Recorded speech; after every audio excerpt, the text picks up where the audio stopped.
ஆண்மையை இல்லாம குழந்தை பெக்க முடியுமா? முடியாதானே. அதே மாதிரி தான் டிசிப்ளின் இல்லாம நீங்க சக்சஸ் உண்டாக்கவே முடியாது, நீங்க ஜெயிக்கவே முடியாது. டிசிப்ளின் தான் சக்சஸ் உடைய கீயா இருக்கு. உங்கள்ட்ட டிசிப்ளின் இருந்துச்சுன்னா நீங்க சக்சஸை தொடர்ந்து உள்ள நுழைஞ்சிருவீங்க. ஆனா இந்த டிசிப்ளின் ஏன் நமக்கு ஒரு பெயின்ஃபுல்லான ப்ராசஸா இருக்கு? எதனால நம்மால டிசிப்ளினாக இருக்க முடியல? ஒரே விஷயத்தை தொடர்படியாக செய்ய முடிய மாட்டேக்கு, ஒரே விஷயத்தை கான்சென்ட்ரேஷனாக நம்மளால செய்ய முடிய மாட்டேக்கு. ஒன்னு செய்யணும்னு நினைக்கிறோம் ஆனா செய்ய முடிய மாட்டேங்குது. ஏன் இப்படி இருக்கு? why discipline feels painful? Discipline ஏன் பெயின்ஃபுல்லாக நமக்கு தெரியுது? இத டாபிக்கா வச்சு ஏன் தெரியுது சொல்லி நம்ம சைக்காலஜிக்கலாக உள்ள நுழைஞ்சி அதுக்கு அடுத்தது நம்ம இதுக்கான தீர்வை பார்க்கலாம். முதலாவது பாயிண்ட் பாருங்க, பிரெயின் வாண்ட்ஸ் கம்ஃபர்ட். பிரெயினுக்கு எப்பவுமே கம்ஃபர்ட் ஜோன் தான் ரொம்ப பிடிக்கும். கம்ஃபர்ட்டா இருக்கிறதுல சுகமே பிரெயின் தேடிக்கிட்டே இருக்கும். நீங்களே யோசிச்சு பாருங்க, நல்லா சாப்பிட்டுட்டு வயிறு முட்டை சாப்பிட்டு தூங்குறது உங்களுக்கு சந்தோஷமா இருக்குமா? இல்ல அரைக்குறையாக சாப்பிட்டு கடுமையாக உழைக்கிறது உங்களுக்கு கஷ்டமா இருக்குமா? எது உங்களுக்கு கஷ்டமா இருக்கும்? இதான் பிரெயின் ஆசைப்படுது.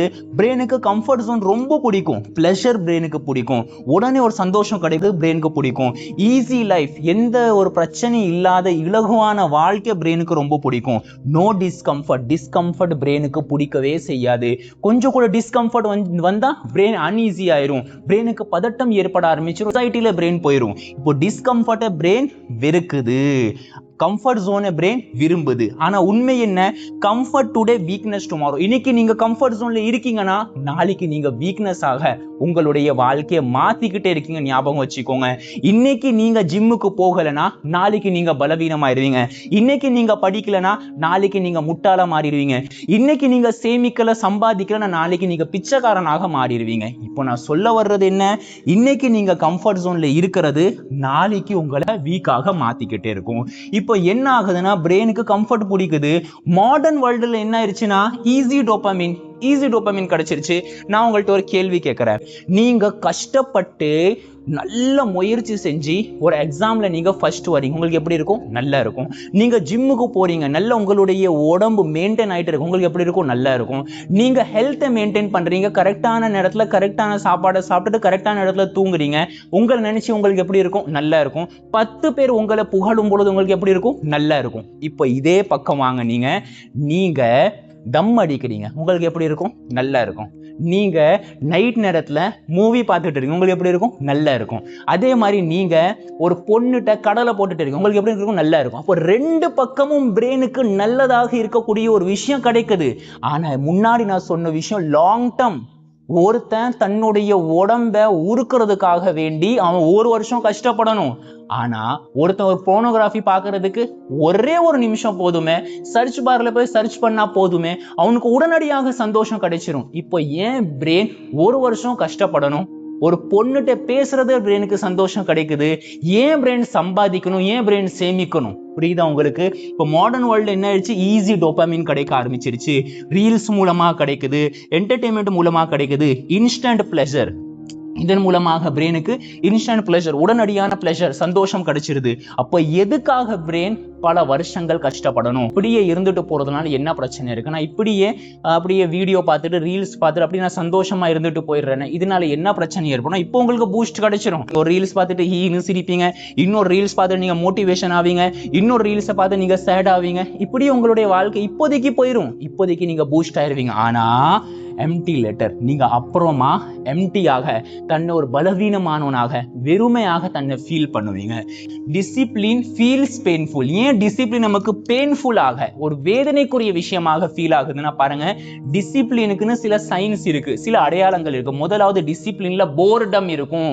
ஒரே விஷயத்தை நீங்க தொடர்படியாக செஞ்சுட்டே இருக்கணும். 6 மணிக்கு முடிச்சுட்டு நீங்க ஜிம்முக்கு போகணும். வந்ததுக்கு அப்புறம் நீங்க புரோட்டா சாப்பிட முடியாது. வந்ததுக்கு அப்புறம் குறிப்பிட்ட புரோட்டீனான உணவுகளை தான் நீங்க சாப்பிடணும். அதான் விராட் கோலி அழகா ஒரு விஷயத்த சொல்லியிருப்பாரு, நான் சுவைக்காக வேண்டி, டேஸ்டுக்காக வேண்டி சாப்பிட்றதையே விட்டுட்டேன். அப்படி விட்டு 15 வருஷம் ஆயிடுச்சுன்னு சொல்றாரு. அவ்வளவு பெரிய ஸ்டேட்மெண்ட். இது சாதாரணமா நினைக்காதீங்க. நம்ம டேஸ்ட் பின்னாடி தான் அலைஞ்சுக்கிட்டே இருக்கும், ஆமாவா இல்லையா? ஆனா விராட் கோலி சொல்றது, நான் டேஸ்ட்காக சாப்பிட்டு 15 வருஷம் ஆயிடுச்சு, எனக்கு எது நல்லதோ என் ஆரோக்கியத்திற்கு, எது என்னுடைய ஸ்டெமினாவை, என்னுடைய ஆரோக்கியத்தை கூட்டுமோ அதுதான் நான் சாப்பிடுவேன். போர்டம், டிசிப்ளின்ல போர்டம் இருக்கும். நீங்க ரொம்ப ஜாலியா இருக்கீங்க, ரொம்ப குதூகலமா இருக்கீங்கன்னா நீங்க டிசிப்ளின்ல இல்லைன்னு அர்த்தம். அடுத்தது பேஷன்ஸ். டிசிப்ளினுக்கு பொறுமை ரொம்ப அவசியம். நீங்க இன்னைக்கு ஒரு விஷயத்தை செய்றீங்கன்னா நாளைக்கு உங்களுக்கு ரிசல்ட் கிடைச்சிடாது. இன்னைக்கு நீங்க 5 பக்கம் படிக்கிறீங்கன்னா நாளைக்கு நீங்க உங்க கிளாஸ்ல ரேங்க் 1 வந்துட மாட்டீங்க. டிசிப்ளினை பொறுத்த வரைக்கும் நீங்க கொஞ்சம் கொஞ்சமாக பொறுமையாக இருந்து இருந்து நடந்து அதுக்கு அடுத்த ஓடி அதுக்கு அடுத்த நீங்க ஒரு விஷயத்தை அடையணும். இந்த பொறுமை இருக்கு, அது டிசிப்ளின்ல இருக்கு. அதுக்கு அடுத்தது டிலேட் ரிவார்டு. உங்களுக்கு ரிவார்டு இருக்கா, ரொம்ப தாமதமா கிடைக்கும். நான் முன்னாடி சொன்ன எக்ஸாம்பிள்ல நீங்க கடுமையாக உழைச்சி கஷ்டப்பட்டு படிச்சு அதுக்கடுத்த நீங்க வருஷத்தோட எண்ட்ல எக்ஸாம் எழுதி நீங்க கிளாஸ்ல ஃபர்ஸ்டா வரீங்க. ஆனா இங்க நீங்க ஒரு சிகரெட்டை பத்த வச்சால போதும் உங்களுக்கு ஒரு சந்தோஷம், ஒரு கிக்கு கிடைச்சிருது. எதுக்கு நீங்க ஒரு வருஷம் வெயிட் பண்ணணும்? இந்த ஒரு வருஷம் வெயிட் பண்றது, இந்த டிலேட் ரிவார்டு இருக்கா, அது டிசிப்ளின்ல இருக்கும். உடனடியாக உங்களுக்கு கிடைக்காது. இங்க இன்ஸ்டன்ட் பிளஷர் இருக்கும், இங்க ரிவார்ட் டிலே ஆகும். அதுக்கு அடுத்தது ஹார்ட் ஒர்க். டிசிப்ளின்ல ஹார்ட் ஒர்க் இருக்கும். கடுமையாக நீங்க உழைக்கணும், கடுமையாக நீங்க பாடுபடணும். ஆனா இந்த பெயின்ஃபுல்லான ப்ராசஸை டிசிப்ளின் வச்சிருக்கு. ஆனா ஹார்ட் நவ் ஸ்ட்ராங் டுமாரோ. நீங்க இன்னைக்கு நீங்க ஹார்டாக செயல்பட்டீங்கன்னா நாளைக்கு நீங்க ஸ்ட்ராங்காக மாறிடுவீங்க. இன்னைக்கு நீங்க பூஸ்டை நோக்கி போயிட்டு இருந்தீங்கன்னா நாளைக்கு நீங்க எம்டியாக மாறிடுவீங்க. இப்ப அடுத்த ஒரு ட்ரூத் உங்களுக்கு சொல்ற பாருங்க, இதான் நமக்கு ஒரு முக்கியமான தீர்வு.